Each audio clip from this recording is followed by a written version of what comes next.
Welcome once again, my fellow manipulators of digital fate. I'm Richie, this is Capricorn, and this is our Murders at KARLOV Manor set review. We already did all of the single color set review videos. We're on to Colorless, and then after this video, we'll be doing multicolor, followed by my top 10 constructed cards and top 5 limited cards for the set. And then finally a video where we're going to go over the 10 brews I'm most excited to hit the ground running and brew come launch day. And that one in particular, you can actually vote on which order I do those in so that you can see the one you want to see quicker if you are a patron at even the $1 tier. So if you're interested in that, make sure you head on over to patreon.com/quarantinecapricorn so that you can be a part of that for only $1. And without further ado, let's go over the colorless cards. Now, this video is going to be a little bit shorter than the rest because there are less colorless cards. This is going to include lands, it's going to include artifacts, and also one colorless card that's an enchantment, which is really interesting. So let's just get started. And right here we have Branch of 𝐒𝐂𝐕𝐈𝐎𝐑. This is a land that can tap for 1 colorless mana, but it can also be disguised. So you can play it as a 2/2 creature with Ward 2 for 3 mana. And then at any point in time, you can flip it by paying 3, and it becomes the land, which is kind of interesting. Also, when it's turned face up, you get to add 2 mana of any one color to your mana pool, and until end of turn, you don't lose this mana as steps and phases end. And that clause right there is actually really important because you can do a lot of really cool combat tricks with this, like play it as the 2/2 Ward 2. Maybe you chump block, but then before it dies at instant speed, you pay the 3 to flip it into a creature. You get the mana, and you can save that mana to use later on in the turn, maybe to cast an instant speed spell. Not only that, but because this thing is now turned face up, it's a land as well and can tap for a mana. So in a way, it pays for its own flip. And also, you can get an extra land drop into play by doing this. You could theoretically play this as a ward creature, and then on your next turn, play a land, and then use your mana to flip this, and now you have another land that can tap for mana. So, kind of interesting. I'm not exactly sure how best to utilize this card in brews, but there's definitely a lot of potential, whether it be for combat tricks and shenanigans, or color fixing, or maybe even potentially ramping to some extent, because like I said, you can kind of get like 2 land drops in a turn in a weird way. So there's a lot of potential here. I'm interested in trying to just mess around with it and see what kind of wild stuff we can get up to. So really cool card. You should definitely pay attention to it. It's also worth noting it's pretty cool in limited because it's a land that if you don't need a land, if you just need a business spell, you can just play it as a creature and have it as a creature instead, which is kind of nice. And then it's also an easy way in uncommon to color fix you, where maybe you're splashing a 3rd color for just 1 card and you happen to get that card. Well, now you can like turn this Branch of the 𝐒𝐂𝐕𝐈𝐎𝑑 face up and get the color you need to cast your card. So there's a lot of different ways to utilize this. I definitely think it's going to actually be a pretty good card in limited, but I'm actually more excited to see what we can kind of brew with this in constructed because there is a lot of potential here. Next up, we have that colorless enchantment that I was talking about, Case of the Shattered Pact. This is 2 mana for an enchantment case. When it enters the battlefield, you get to search your library for any basic land card, reveal it, put it into your hand, and then shuffle. So sort of Birth of Melodis style effect here, except it's colorless, so it can go in any deck, and it fetches any basic land, not just a plains. So the upside there is pretty cool. Now, it doesn't have the extra value that Birth of Melodis has, but it has its own extra value, and if you can get this, it makes the card that much better. So, to solve it, there are 5 colors among permanents you control. You have to have 5 total colors worth of permanents on the field. It can just be 1 5-color permanent, or it could be 5 1-color permanents, or anything in between. So at the end of your turn, every one of your turns, it's going to check that solved state, and as soon as it sees 5 colors among permanents you control, it's going to become solved. At that point, it's solved forever. it doesn't matter if you lose those colors of permanence. If you lose everything except for, you know, one color of permanent on the field, it's still solved. It still stays solved forever. It doesn't ever unsolve because like the conditions no longer met or whatever. So that actually makes this really cool, because the solve state says at the beginning of combat on your turn, target creature you control gains flying, double strike, and vigilance until end of turn. So if you're brewing this in the right deck and you can get to that solve state quick enough, which shouldn't be too hard if you're able to search for maybe the one land type that you're missing to get out the color of permanent you need in order to get there. So if you can do that, every single turn your best creature gets flying, double strike, and vigilance, swings in for a boatload of damage, really hard to block, and since it has vigilance, it can still block as well. Absolutely beastly effect. So there aren't going to be too many decks that can take full advantage of this, but in any kind of deck that's running Domain, like the new Domain ramp decks that have been running rampant on Standard, on the Standard ladder on Arena, are a good example. This might see play in that, potentially. But I'm really interested in using this with another card that we'll get to when we get to the multicolor video, and that's Leyline of the Guild Pact, because having that on the board just makes everything all colors just by default, so it automatically turns on this solve state for Case of the Shattered Pact, which can be kind of nuts. I'm also looking to use this card with Zur, because that's a way to get extra value out of this thing. Like, maybe it gets you a land and helps you not miss a land drop, and it sits there for a while, and if you're not solving it, at least you can turn it into a threatening creature with Zur. So that's going to be really interesting, and I'm just excited to kind of brew with this card. Like, a colorless card that isn't an artifact doesn't come around very often, and I just think this one's going to be a ton of fun.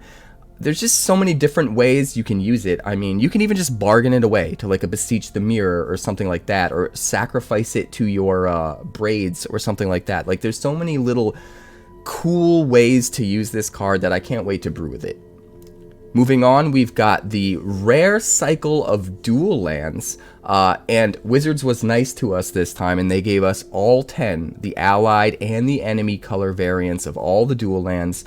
Normally they'll take and they'll put the allied color dual lands of one style in one set, and then they'll wait a couple sets, and then they'll finally give us the enemy colored variants. It's nice that we have the entire set, every 2-color pair, in just one set right out of the gate. So these lands are interesting. They count as both basic land types. So in this case, Commercial District counts as a mountain and a forest. And there seems to be a lot of ways in this set to interact with lands of specific basic land types. So that is kind of helpful.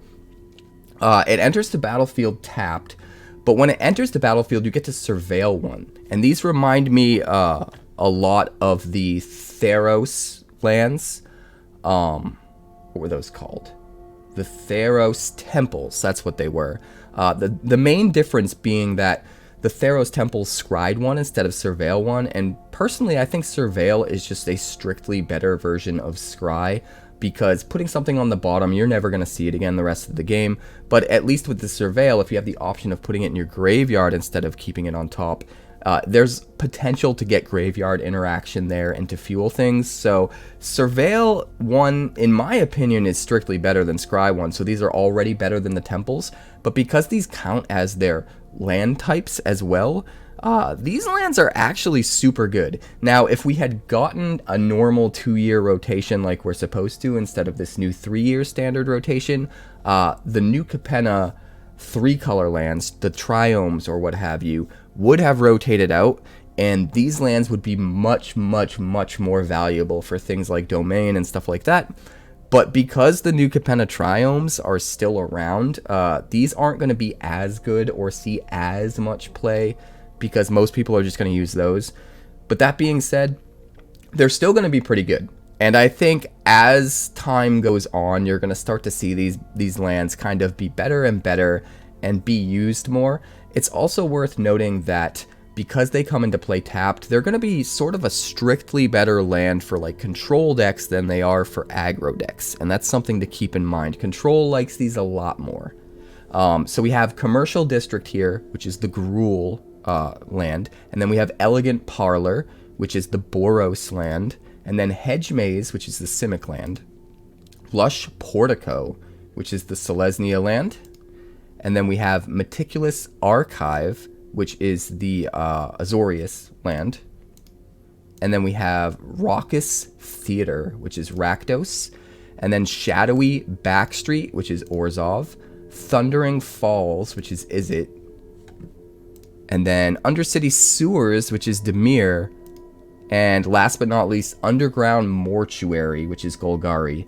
So those are all 10 of the lands, and like I said, these are pretty cool, but they're not as cool as they would have been if we actually got a normal rotation.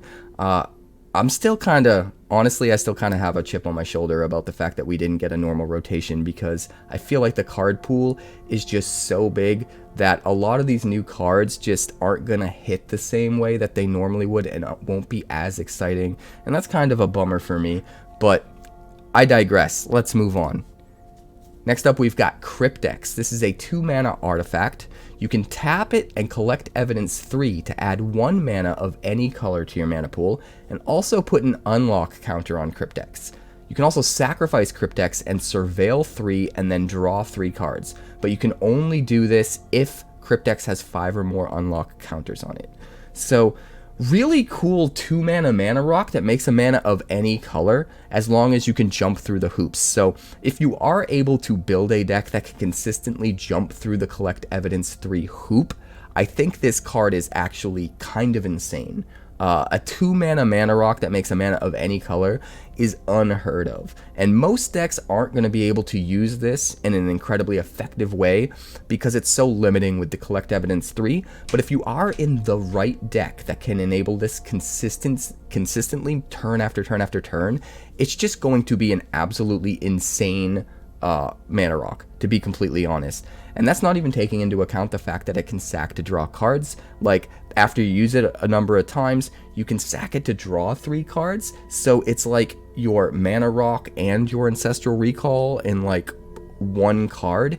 And you don't have to pay any mana when you sack it to draw cards, which is pretty important. Not only that, but when you do sack it to draw cards, you also surveil 3. So Cryptex goes into your graveyard, which is a 2-mana thing, and then you're surveilling 3, putting more stuff into your graveyard. So I think the idea here is if you draw into your second Cryptex by sacking the first Cryptex, now you immediately have more evidence in your graveyard to start just using the next Cryptex and keep the cycle going. And I kind of love that. I think in very specific decks, this card's just going to be nuts. Specifically, I'm thinking of like a mono red or Izzet burn deck. It's worth taking note and not forgetting that if you're playing a lot of instants and sorceries, those cards are going directly to your graveyard, and they're just fueling Collect Evidence. So I do think Collect Evidence is going to work a lot better in decks that are using a lot of instants and sorceries, where they're constantly just casting a spell, spell's going in their graveyard, it's being exiled to collect evidence, cast the next spell, spell goes into the graveyard, exile it to collect evidence, and you can just kind of keep the cycle going. So like I said, there's certain decks that if you can consistently just keep this going turn after turn, it's going to be an absolute insane addition. And I'm really interested, I feel like a broken record saying this, but I'm really interested in brewing with this card. I just think it's really cool, and I also think it's not getting the love it deserves from most of the Magic community, and I just don't think they're seeing the potential for Collect Evidence to be very easy to pull off if the deck is just right for it, and for cards like this to just be nuts if you can. So I want to try it. I want to prove everyone wrong and show people how busted this is. Next up, we've got Escape Tunnel. This is a land. It's a common. This is a strictly better Evolving Wilds, which is kind of insane. So you can tap it and sack it to search your library for any basic land card, put it onto the battlefield tapped, and then shuffle, which is exactly what Evolving Wilds does. Except this also just has an extra ability tacked on, that instead you can tap and sack it to make it so target creature with power 2 or less can't be blocked this turn. So it's just strictly better Evolving Wilds. This card is nuts, and it's at the common rarity. Absolutely love it. And that second ability can get some pretty cool usage. There is a power 2 or less matters archetype within this set that really cares about an ability like this. There also is going to be a toughness matters sort of deck. At least there's potential for a deck like that in standard with Bedrock Tortoise and with one of the new big green creature cards that we talked about in our green set review. Check that out if you're interested. But those cards make it so that something like this could allow your low power, really high toughness creature to swing in unblockable, but then actually hit for a whole bunch of damage if they're doing damage based on their toughness. So card like this can be pretty wild in the right deck, and just evolving wilds with strict upside is just kind of nuts. I can't believe they printed it. Moving on, we've got Gravestone Strider. This is a 2-mana 1/3 artifact creature golem. You can pay 1 to add 1 mana of any color, but activate only once each turn. You can also pay 2 and exile the Strider from your graveyard to exile target card from a graveyard. I actually think this guy's really good. As far as color fixing, this is a way to color fix in any color deck without necessarily needing green, which is really nice, and without wasting a card to just color fix, because you do have a body here. And what's even better is there's a little bit of utility where when this thing is finally dead, you can exile a card from a graveyard, which in this set's actually going to matter, because if your opponent is trying to save up cards in their graveyard for a big collect evidence spell or a big collect evidence activation, you can get rid of their most high cost card and really slow them down and keep them from getting that ability. So there's a lot of stuff packed into this one colorless common, and I kind of really like it. So definitely keep this guy in mind if you need fixing, if you're going into 3 colors, or if you're just playing a bunch of disguise creatures that, maybe you don't have all of the colors to flip them all. This is a way to kind of enable some of that and just get a little extra value out of cards like that. Next up, we've got Lumbering Laundry, a 5-mana 4/5 artifact creature golem. You can pay 2, and until end of turn, you may look at face-down creatures you don't control at any time. It also disguises and flips up for 5 mana. So I actually think this guy is awesome because of the versatility. If you could only play this for 5, it would be a little rough, because it could sit in your hand for a while, not see any use. But the fact that you can just slam this for 5 as a 4/5 and have access to that ability right away, or you can just play it on 3 as a 2/2 ward 2, and then later on just flip it when you need the ability or when you need a bigger body. The versatility of being able to play it either way kind of makes this card better than it otherwise would be. And getting access to, that ability to look at your opponent's face down creatures is not nothing. You got to keep in mind that if history is going to repeat itself, which it probably will, these disguise creatures are going to be everywhere and limited. It's so easy to just splash them into a deck, even if they're a little bit off color, even if it's your splash color and there's not a good chance you get that color. It's so easy to just include these guys, because no matter what, you can just play them as bodies for colorless mana. So I think disguise is going to be used a lot more than people might realize, and an ability like this is going to be more powerful because of that. Next up, we've got Magnetic Snuffler, a 4/4 construct for 5 mana, and it has the best name ever. I'll drink to that.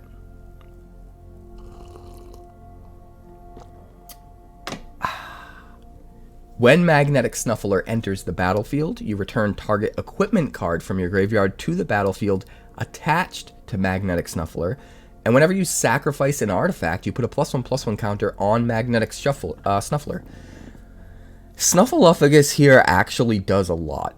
I mean, 5 mana is still 5 mana, so if you have better cards at your top end, you're probably going to want to run them, but in the right deck, this can kind of be gnarly. If you're in the go wide with clues sort of archetype, this is going to be nuts, because it's going to grow really, really big, right? Or any kind of other artifact sacrifice sort of synergy deck. And then also, if you're running equipments, just the extra value of being able to get one back from your graveyard for free, and then not even have to pay to attach it, is also pretty good. This is another one of those cards that I think is a little bit better than it looks, when you consider the fact that every color has access to a clue equipment in this set. And I I think they're uncommon. I don't remember if they're common or uncommon, but they're definitely not rare. So they're going to be popping up in limited pretty often, and with a card like this, you can easily play those cards, sack them to draw a card, and then use Magnetic Snuffler to just get it back with it attached to the Snuffler. And you're almost always going to have a creature that's at least on rate for the 5 mana you're playing, if not more than on rate, because of that equipment that's becoming attached to it. And then also having the ability to sack the equipment again to draw a card, except this time your Snuffler's on the battlefield, so it gets a counter as well. So there's just a lot of value here that I think is easy to overlook because people are forgetting about those clue equipments being at the, is it common or uncommon? Whichever rarity they're at. The not rare rarity. So I do think this guy is actually pretty good, and if you can collect enough of those equipments, this guy could be kind of gnarly. Moving on, we've got Magnifying Glass. This is a 3-mana mana rock, taps for a colorless mana. You can pay 4 and tap it to investigate. So this is a really good mana sink late in the game where if you're out of things to do, you can make a clue to draw a card. Granted, it's going to cost you a total of 6 mana to draw a card, which is a lot, but it's tacked on to your thing that's ramping you to your 6-drop on turn 5 or whatever, your 5-drop on turn 4. So getting that extra mana ramp and then having this ability just kind of tacked on makes it a little bit better. Also, it's worth noting there's a guy in blue. You could check out our blue set review to check that out, but there's a guy in blue that fetches this and a card called Thinking Cap when he enters the battlefield. So you can get a little bit of extra value if you're running that guy, if you can also pick up a Magnifying Glass in your limited sealed draft pool. So keep that in mind. Next up, we have Public Thoroughfare.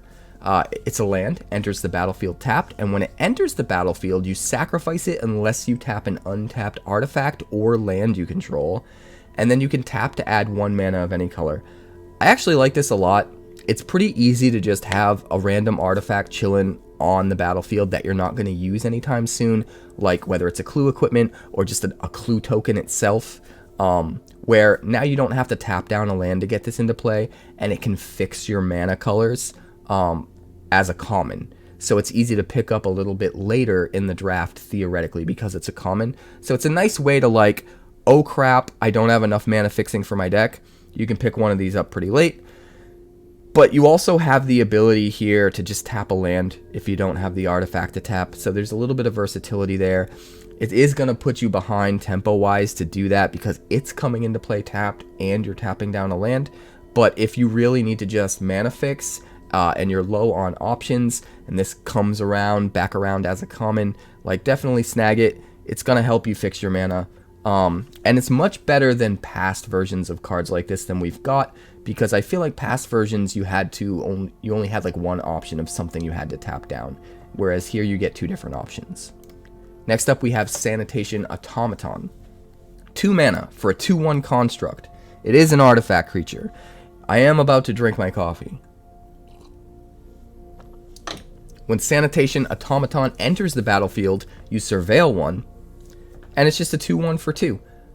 I think this guy is fine. He's definitely filler. He's probably the least impactful common we've seen in the set so far, but he's colorless, so he probably should be, right? But it is worth noting he does fulfill some archetype stuff within this set. There's an archetype that needs artifacts. This fulfills that clause. There's an archetype that is, trying to collect evidence and fill up the graveyard. This helps you surveil and do that. It also just helps you basically scry into the next thing you need as well, so a little bit of value there. And it can just be a 2/1 body that can trade with another 2-drop somewhat effectively. So all around, I think it's a fine card if you're low on playables, especially if you are low on your creature count and you just need more board presence in your deck. You might be able to snag one of these towards the end of a draft and fill a gap that you're missing. But otherwise, this is a kind of ho-hum card, and I wouldn't pick it very high, and I wouldn't use it unless you really, really need it. Next up, we've got Scene of the Crime. This is an artifact land clue. Enters the battlefield tapped. You can tap it for a colorless mana. You can tap it and tap an untapped creature you control to add a mana of any color. And since it's a clue, you can pay 2 and sack it to draw a card. Now, what's most notable about this is the fact that it counts as an artifact itself while being a land. So it can help fuel artifact synergies without having to actually cast anything, right? You just play it as a land for your land drop, and you get another artifact onto the field, whether it's to trigger a Teething Wormlet, or to go wide for Machiko's Reign of Truth, or maybe have sack fodder for your 𝐂𝐑𝐄𝐈 Anvil. Whatever the case may be, this is just kind of a free extra artifact that sneaks its way onto the field in the form of your land drop for the turn, and I kind of like that. But it's also worth noting that when you sacrifice this to draw a card, it's not like a normal clue. You don't have to tap it. So you can actually tap the land itself for one of the mana, and then use that mana to help pay for sacrificing this land to draw a card, which is pretty awesome. So it kind of does everything, right? It counts as an artifact. It gives you colorless mana without having to worry about tapping a creature, but it can give you mana of any color if you do have a creature to tap, and it can sack to draw a card if that's what you need. So I kind of love this card. I worry that I might be overestimating it, and maybe it's not as good as it looks, but just the fact that it counts as an artifact in and of itself without being something you have to cast just really intrigues me. We haven't seen very many lands like that in quite a while, so I gotta think that there's a deck out there that wants to go super deep into artifacts that's gonna make very good use of this card. Last card of the night is Thinking Cap. This is 1 mana for an artifact equipment. It gives equipped creature +1/+2. It equips for 3 mana, but it can equip a detective for just 1 mana. So this is the other card that blue creature fetches alongside the magnifying glass, which is nice. If you're interested in just how good this synergizes with that card, check out the blue set review video that I have up. But this card in and of itself, it's kind of iffy. It's nice that it can equip a detective for just 1, and if you're in a go wide detective tribal theme, maybe this makes the cut as your 23rd card. But outside of that, it's really hard to suggest this. This does not have the upside that most of the equipments that I've talked about in my set reviews, I've pointed out they've had, which is if you're out of creatures, if your opponent has dealt with all your creatures and you're out of gas and you don't have something to put this on, you can't do anything with it. All the other equipments we've seen so far in our set review, there's a way to use it even if you're out of creatures. With this one, it's not the case. It just sits there and it's a dead card, which is kind of a bummer. So I think this is probably the most useless equipment we've seen. But like I said, it could possibly make the cut in Detective Tribal. And if you are running that 1 blue creature that can fetch it up for free, it is kind of like free value that you can get with that guy, so it might be considerable. But you're gonna have to check out my blue set review for information on that and how I feel about that. So that's Thinking Cap. Probably let it go. And that was my colorless set review. That's everything out of the way except multicolor. So multicolor is gonna be on the way next. And remember, I've got my 10 new brews that I'm excited about brewing as soon as the set launches on Tuesday. And if you become a patron over at my Patreon at even just the $1 tier, you can actually have a say. You can vote on what order I do those in, so that if you really want to see something in particular, you don't have to wait a week and a half to see that deck. You can see it almost immediately by making sure you vote it up to the top. So if you're interested in that, check it out. Multicolor is on the way, and I will see you guys soon.